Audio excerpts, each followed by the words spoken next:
আর অনেকে বলে বেড়াচ্ছে না আমি টাকার কথা বলেছি, আমি মোটেই বলিনি। আমাকে প্রমাণ দেখা কোথাও আমি টাকার কথা বলেছি, মেনশন করেছি।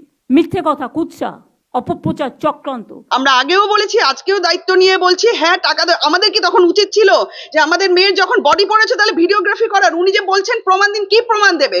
বাড়িতে এতগুলো লোকজন, তাহলে আমরা ভিডিওগ্রাফি করি, তাহলে ডিসি নোট যখন টাকাটা দিচ্ছিলেন, তাহলে এটা আমাদের ভুল হয়ে গেছে, আমাদের করা উচিত হয়নি। জানতাম না তো যে আমাদের প্রমাণ রাখতে হবে। যদি রাখতে হতো প্রমাণ, জানতাম না, তাহলে আমরা ভিডিওগ্রাফি করতাম। মেয়ের বডিকে ছেড়ে, কান্নাকাটি ছেড়ে, পরিবার যখন ছিল তাহলে আমরা ভিডিওগ্রাফি করতাম। উনি কি প্রমাণ দিতে পারবে যে পরিবার বলেছে যে ক্ষতিপূরণ চেয়েছে? পরিবার, ওনার কাছে আছে কোনো প্রমাণ? আপনারা প্রশ্ন করবেন যে বাড়িতে জিজ্ঞাসা করা হয়েছে, উনি যে বলছেন যে ক্ষতিপূরণ বাড়ির লোক চেয়েছে, পরিবার চেয়েছে, ওনার কাছে কোনো প্রমাণ আছে? উনি দিতে পারবে প্রমাণ যে বাড়ির লোক ক্ষতিপূরণ চেয়েছে? তাহলে কেন পাল্টা প্রশ্ন করছে? কেন পরিবারকে চাপে রাখছে? উনি বারবার মিথ্যা কথা বলছে, এগুলো কেন?